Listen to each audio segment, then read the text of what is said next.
Bismillah. Assalamualaikum warahmatullahi wabarakatuh. Alhamdulillah. Allahumma sholli ala Muhammad wa ala ali Muhammad. Saudara dan saudariku rahimakumullah, Allah berfirman di dalam surah Al-Baqarah ayat 155 yang artinya, dan kami pasti akan menguji kamu dengan sedikit ketakutan, kelaparan, kekurangan harta, jiwa, dan buah-buahan, dan sampaikanlah kabar gembira kepada orang-orang yang sabar. Allah pun berfirman di dalam surah Al-Baqarah ayat 214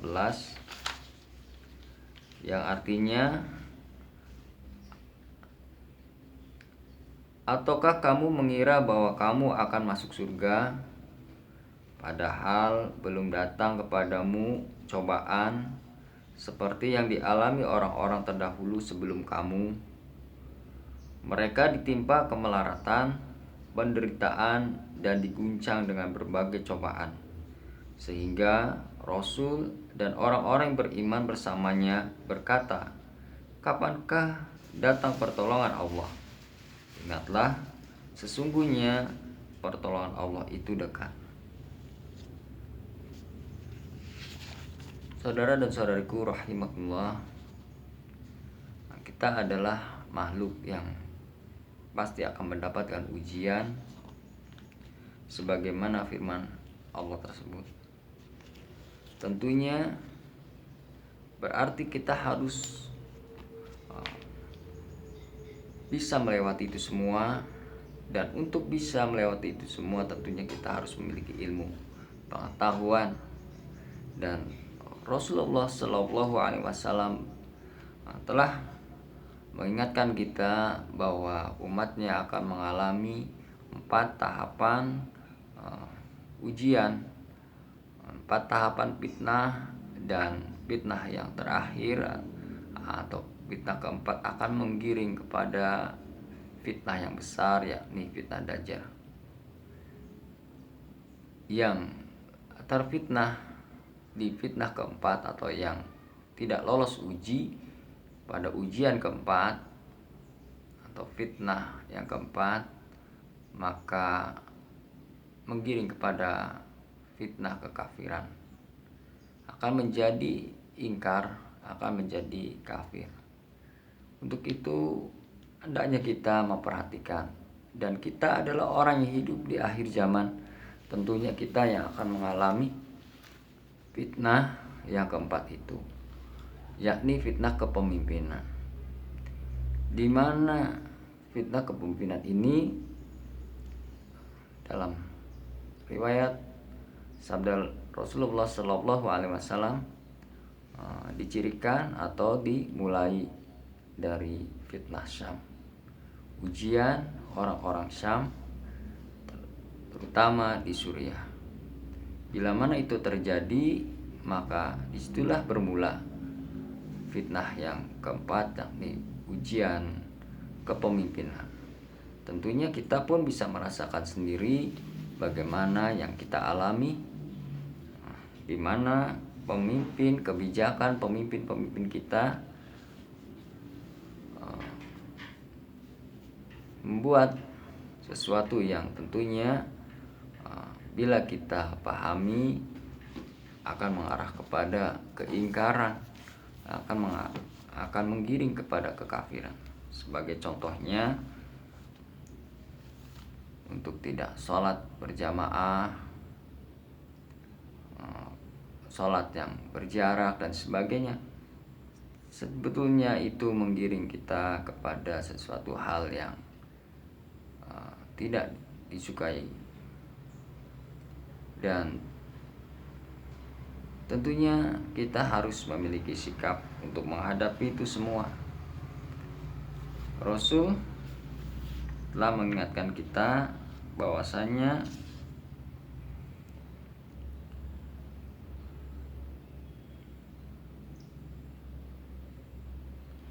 sesungguhnya aku hanya mengkhawatirkan atas umatku ini para pemimpin yang menyesatkan. Jadi pemimpin yang menyesatkan sangat dikhawatirkan oleh Rasulullah Shallallahu Alaihi Wasallam, karena Dajjal pun akan menjadi penguasa, akan menjadi pemimpin, sebagaimana sabda Rasulullah Shallallahu Alaihi Wasallam bahwasanya Dajjal akan menguasai wilayah-wilayah yang tidak dikuasainya adalah Mekah dan Madinah. Yang lain akan menjadikan terkuasai. Oleh karenanya kita harus bisa memperhatikan pemimpin kita, bisa menyikapi ujian kepemimpinan ini agar kita tidak menjadi orang-orang yang ingkar.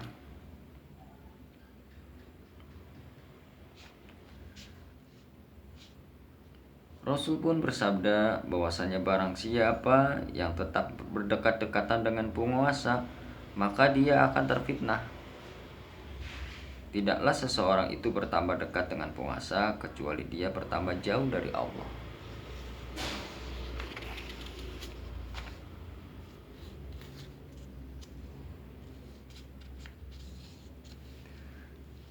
Seorang pria datang lalu memanggil Ibnu Mas'ud, lalu terkulai lemah di hadapannya. Orang itu berkata, "Wahai Abu Abdurrahman, kapankah aku tersesat sedangkan aku mengetahui?" Ibnu Mas'ud menjawab, "Apabila berkuasa atas dirimu beberapa pemimpin, apabila kamu mentaati mereka, maka mereka akan memasukkan kamu ke dalam neraka. Sedangkan apabila kamu menentang mereka, maka mereka akan membunuhmu." Oleh karenanya apa yang terjadi di Syam itu seperti itu. Begitu juga apa yang terjadi pada kebijakan-kebijakan kita di negara kita. Tetapi telah kita rasakan sendiri bagaimana kebijakan-kebijakannya. Tentunya jika kita tidak mentaati, maka itu yang didapatkan. Kekerasan, dianggap pemberontak dan sebagainya.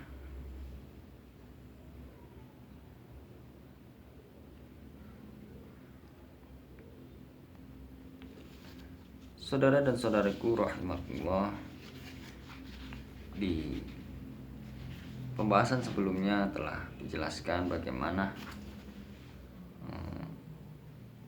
cara menghindari atau menghadapi fitnah ini.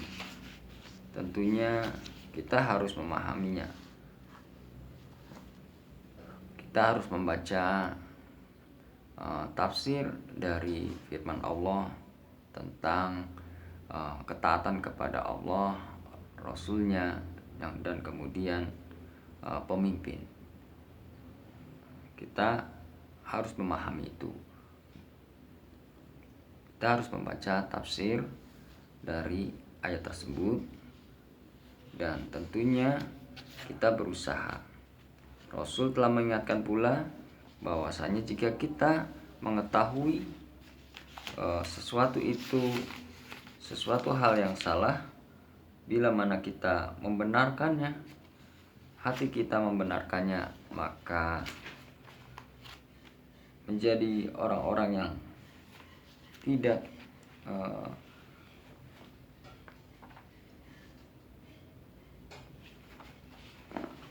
akan menemui di telaga surga, sebagaimana sabda Rasulullah Shallallahu Alaihi Wasallam, "Akan ada sepeninggalanku nanti sejumlah pemimpin. Barang siapa yang masuk menemui mereka, lalu dia membenarkan kedustaan mereka dan membantu mereka dalam kezaliman mereka, maka dia bukan bagian dariku. Aku juga bukan bagian darinya, dan dia tidak akan menemuiku di telaga surga. Barang siapa yang tidak membenarkan kebohongan mereka dan tidak membantu mereka dalam kezaliman mereka, maka dia adalah bagian dari diriku. Aku juga bagian darinya, dan dia akan datang menemuiku di telaga surga." Akan ada para pemimpin yang kalian mengenali perbuatan mereka, tetapi kalian mengingkarinya. Barang siapa yang mengetahui kemungkarannya, hendaklah dia berlepas diri. Barang siapa yang mengingkari, maka dia selamat. Akan tetapi orang yang ridho dan mengikuti mereka, itulah yang celaka. Para sahabat bertanya, bolehkah kami memerangi mereka? Beliau menjawab, tidak boleh, selagi mereka masih mengerjakan sholat. Jadi yang kita lakukan adalah berusaha mengingatkan, tentunya sebaik mungkin, dan tidak boleh memerangi, memberontak, melakukan kerusakan. Dan jika apa yang kita lakukan belum bisa, kita mendoakan mereka agar Allah membolak-balikan hati mereka, agar kebijakan yang buruk itu tidak diterapkan.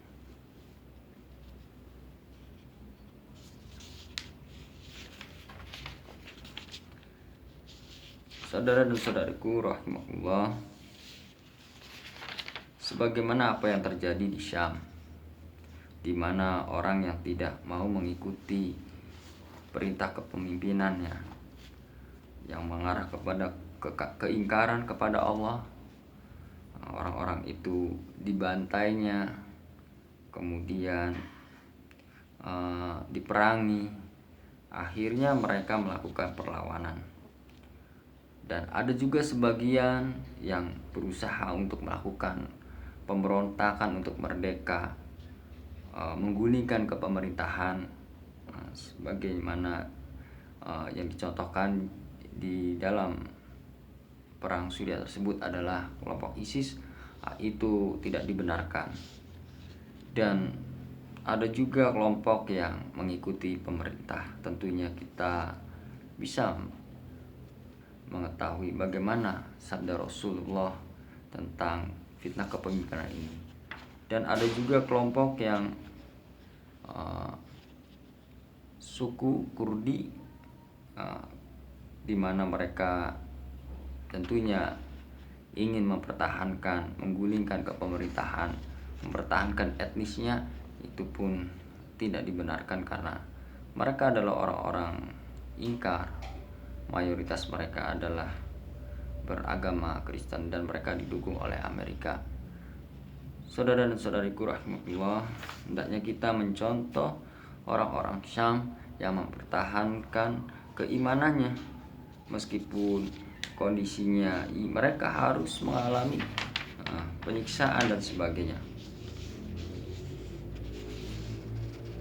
Saudara dan saudariku rahimakumullah, oleh karenanya Syam adalah barometer iman di akhir zaman. Rasul juga menyampaikan bahwasanya pada akhirnya akan ada kelompok yang bertahan, benteng umat Islam. Yang terakhir di Syam adalah di Guto. Maka mereka lah orang-orang yang akan mendapatkan pertolongan, akan dimenangkan, akan tentunya dengan Al-Mahdi, dengan Nabi Isa alaihissalam, memerangi Dajjal atau berperang dengan pasukan Dajjal. Dan mereka adalah sebaik-baik orang. Saudara dan saudariku rahimahullah, hendaknya kita memperhatikan apa yang Rasulullah SAW sampaikan kepada kita untuk menghadapi fitnah ini, agar kita menjadi hamba-hamba yang diselamatkan dan tentunya tetap terjaga iman kita. Jangan sampai kita menjadi orang-orang yang terfitnah kepada fitnah Dajjal. Rasul juga mengingatkan, siapa yang berhasil melewati fitnah ini akan lolos dari fitnah berikutnya, yakni fitnah Dajjal. Dan saudara dan saudariku rahmatullah, sebagai panduan akhir zaman, milikilah kitab ensiklopedia akhir zaman Dr. Muhammad Ahmad Al-Mubayyan. yang telah diterjemahkan dan pengantarnya adalah Abu Fatih Al-Adani.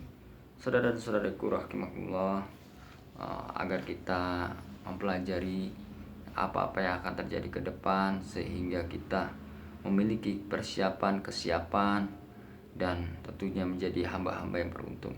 Jagalah sholat yang baik, yaitu secara berjamaah tepat pada waktunya, karena dengan sholat itu adalah cara mendapatkan pertolongan dari Allah. Dan tentunya di dunia ini, begitupun di negeri akhirat kelak, yang diperlukan oleh kita adalah hanya pertolongan dari Allah. Jika Allah menolong, kita akan selamat. Wassalamualaikum warahmatullahi wabarakatuh.